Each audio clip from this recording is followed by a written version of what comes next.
Entro en materia. Dije que en cada uno de nosotros están las respuestas. Por eso yo desde hace más de 30 años practico una escuela de meditación, de las cuales hay muchísimas, todas a tono para las sensibilidades particulares de cada uno, y que permiten dirigir la atención hacia la intimidad del ser para verdaderamente hacer conexión con todo ese mundo que está latente, esperando una oportunidad para manifestarse en la vida cotidiana. Y no es una fantasía utópica para otra época, es para el aquí y ahora. Pero así como yo escuchaba más temprano la conversación sobre la alimentación apropiada, hay un tipo de alimentación que yo he aprendido con el tiempo a desarrollar, que es la que tiene que ver con la respiración. Nosotros respiramos mal. No porque no sepamos respirar bien, sino porque al mismo tiempo que vivimos en esta sociedad vamos desarrollando corazas que nos acurrucan en nosotros mismos, porque nadie intenta desarrollar, nadie en su sano juicio, por supuesto, intenta desarrollar una conducta masoquista. Entonces se defiende, se protege, se encapsula para no ser tan maltratado en los lugares que se acostumbra a maltratar gente en la Argentina. Y hay muchas formas de maltrato. El hecho de solo de tener que ir a hacer una cola de 45 o 50 minutos en un banco para pagar una cuenta que uno tiene que pagar, y si es un banco oficial peor, por supuesto, es una forma de degradación, porque aparte uno la tiene que hacer, ahora ni siquiera te la dejan hacer adentro con aire acondicionado, la tenés que hacer en la vereda oliendo los caños de escape de los vehículos. Entonces todo eso nos acoraza. Y entonces respiramos mal porque no nos oxigenamos suficientemente. Respiramos solamente de manera torácica, con la parte central de nuestros pulmones. No realizamos una respiración abdominal, mucho menos clavicular. Entonces, no solamente absorbemos menos oxígeno que el que podríamos absorber, sino que al mismo tiempo, al exhalar, no soltamos todo el anhídrido carbónico que debemos soltar.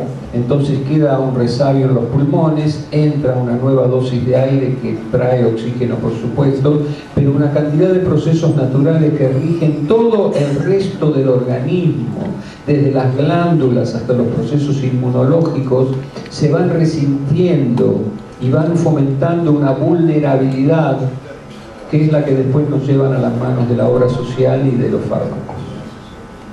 Pero como reikista que soy también, y por haber estudiado y traducido los libros de Mikao Usui, creo fervorosamente que lo que él llamaba energía vital universal, y que ustedes saben muy bien, los japoneses llaman ki, los chinos chi, los hindúes prana, etc., también está de manera etérea dentro de ese aire que inspiramos, y trae no solamente una energía vital universal, sino también información cósmica, pero que no está concretada, salvo algunos videntes y algunos seres excepcionales que tienen la percepción como para poder detallar esos procesos, pero nosotros no somos todavía esos seres excepcionales. Pero toda esa información de carácter universal que está en el aire, por llamarlo de alguna manera, también tiene una misión. No es simplemente depositarse en nuestro ser como si fuera un sedimento, sino que en conexión con una cantidad de procesos espirituales de los cuales tenemos mínima idea, establecen un puente en primera instancia y un trampolín en segunda instancia para proyectarnos hacia otra, insisto, realidad posible. Entonces, no estamos en cualquier parte, estamos en un lugar concreto que es la Argentina, estamos en un momento histórico particular que no es solamente la historia de América del Sur y del famoso Nuevo Mundo que siempre estuvo por ser consolidado y nunca se consolidó, y al mismo tiempo vemos como literalmente las naciones más poderosas del planeta, especialmente la Unión Europea, Japón, Estados Unidos, Canadá, los que están en el famoso grupo de los 20, pues en estos momentos están en una crisis terminal. Y decir una crisis terminal significa que venimos desembocando rumbo a una etapa de escasez, de precariedad y, lamento decirlo, de situaciones bélicas muy, muy agudas.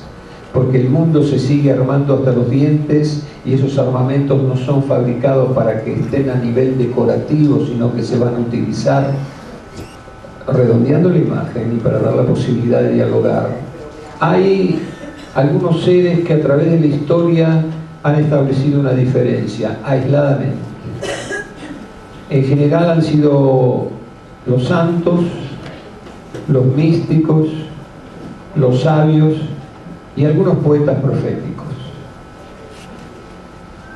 En la historia uno los encuentra, hoy en día los libros están al alcance de cualquiera, traducidos inclusive, y estos individuos, tanto hombres como mujeres, no eran solamente varones, se fueron dando aisladamente en la historia, en épocas que no tenían ni teléfono, ni internet, ni televisión, por lo tanto no puede decirse que tenían una intercomunicación entre ellos, pero sí sintonizaban la música de las esferas, que también existe, y cada uno asumía en su momento y en su sociedad esa diferencia. Por supuesto eran considerados anormales, locos, raros. Algunas veces los sacrificaban, otras veces lograban hacerse respetar. Algunas de esas personalidades se han proyectado por su potencia personal en el tiempo y el espacio. Yo he tenido el privilegio de traducir libros de algunos de ellos y puedo dar fe. Yo puedo dar fe que uno de ellos se llamó, estoy hablando por ejemplo en la Edad Media, en el siglo XII, siglo XIII, pero uno los busca, los rastrea, los encuentra al maestro Eckhart, encuentran a Hildegarda de Bingen, encuentra a San Francisco de Asís, encuentra a Jalaluddin Rumi en Persia. O sea que esas antenas de su sociedad, de su época existen y nos demuestran simplemente que cualquiera de nosotros puede llegar a tener una altura espiritual de esa catadura, pero hay que animarse. Siempre tratamos de depositar la misión complicada en algunos hombres o mujeres elegidos y nosotros nos quedamos como espectadores. Se acabó la era de los espectadores. Tenemos que asumirnos como protagonistas de una nueva historia. Si vamos a refundar espiritualmente la Argentina, América Latina, el planeta Tierra, tenemos que empezar a ver cuál es nuestro pedacito de realidad para sembrar en ese pedacito de realidad una semilla de humanidad renovada que, sumada a la humanidad renovada de otros seres, pues se convierta en esa realidad distinta que ponga distancia entre la carnicería reinante y el futuro, al cual no le pongo calificativo porque todavía está por verse si va a ser una proyección refinada de todas estas mentiras que nos rodean o si verdaderamente van a ser la fundación de algo distinto. Lo humano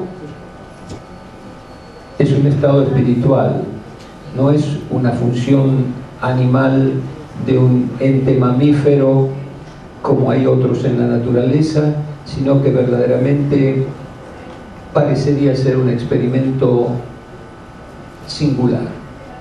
Somos un experimento singular. Y es en este momento particular donde simplemente no tenemos que salir con banderas y con cacerolas a decir somos un experimento singular. Al contrario, hay que mantener cierto recato y cierta prudencia, porque esto que representamos en determinado momento, si se agudiza el proceso totalitario que se está dando en el planeta, va a ser visto como subversivo y también inconveniente, porque va completamente contra las reglas del mercado, va completamente contra el estado de cosas hipócrita que reina en la política y que reina en las finanzas y que reina en las relaciones internacionales manipuladas por los ejércitos y por los estados mayores. No se dejen impresionar por los vaticinios trágicos que hay dando vueltas por ahí. Probablemente alguno de ellos va a llegar a manifestarse. Como nos quisieron asustar la semana pasada con que iba a caer un satélite del tamaño de un colectivo y hasta que se aventuraron a decir que un pedazo había caído en Esteban Echeverría. No es así. Eso es para mantener a la gente preocupada, ansiosa, no prestando atención a lo fundamental, que es vivir intensamente, construir la felicidad a partir de una sencilla asunción de los poderes que tenemos, que son muchísimos, y convertir esa transmutación en una celebración de la existencia, en una silenciosa e invisible celebración de la existencia, porque todo lo que yo he conocido subversivo en los últimos 50 años lo han terminado convirtiendo en mercadería. Es decir, antes iban a parar todos los herejes a la hoguera, pero era la época en que el Imperio Vaticano dominaba el planeta. De eso hemos salido por suerte hace mucho tiempo. Pero sin embargo, la ecología fue sistematizada, absorbida. Hoy son ecologistas y ambientalistas las corporaciones transnacionales. Ahora, a partir de la conferencia Río +20, el año que viene en Río de Janeiro, a expensas de la ECO 92 de 1992, ahora ya no se va a hablar más de desarrollo sustentable, que no significa absolutamente nada, sino que ahora se habla de economía verde. Hoy la empresa más poderosa para vender tecnologías alternativas es la cadena mundial Walmart, que desde las lámparas de bajo consumo hasta todo lo que hace falta para energía solar, ya va a llegar dentro de poco aquí también, viene por las corporaciones transnacionales. También se apoderaron de la New Age, que al principio era tomada con mucha desconfianza. Hoy en día hay institucionalizados una cantidad de autores espirituales que todos predican cosas bárbaras, pero que ya estaban digeridas y sedimentadas en el siglo XII y XIII, ahora nos las pasteurizan, igual que los alimentos, y nos la venden lista para untar, y se supone que después de haber leído todos los libros de tal autor o este otro autor, y de haber ido a sus caros talleres de $1.500 durante un fin de semana en Sausalito, California, volvemos levitando y caminando sobre las aguas y curando a los leprosos. No funciona así. Quiero destacar lo siguiente: yo no adhiero a ninguna organización internacional, no represento un movimiento, no vengo con la camiseta de esta o aquella otra escuela de meditación. Con los años he asumido lo que me enseñaron en algunos lugares de sabiduría y lo que he podido desarrollar personalmente con mucha otra gente. Hago programas de radio, escribo libros, hago traducciones, doy conferencias, y una de mis debilidades es querer mucho a la gente de la Unión Vegetariana Argentina. Por eso estoy aquí y les agradezco que ustedes también estén aquí. Gracias.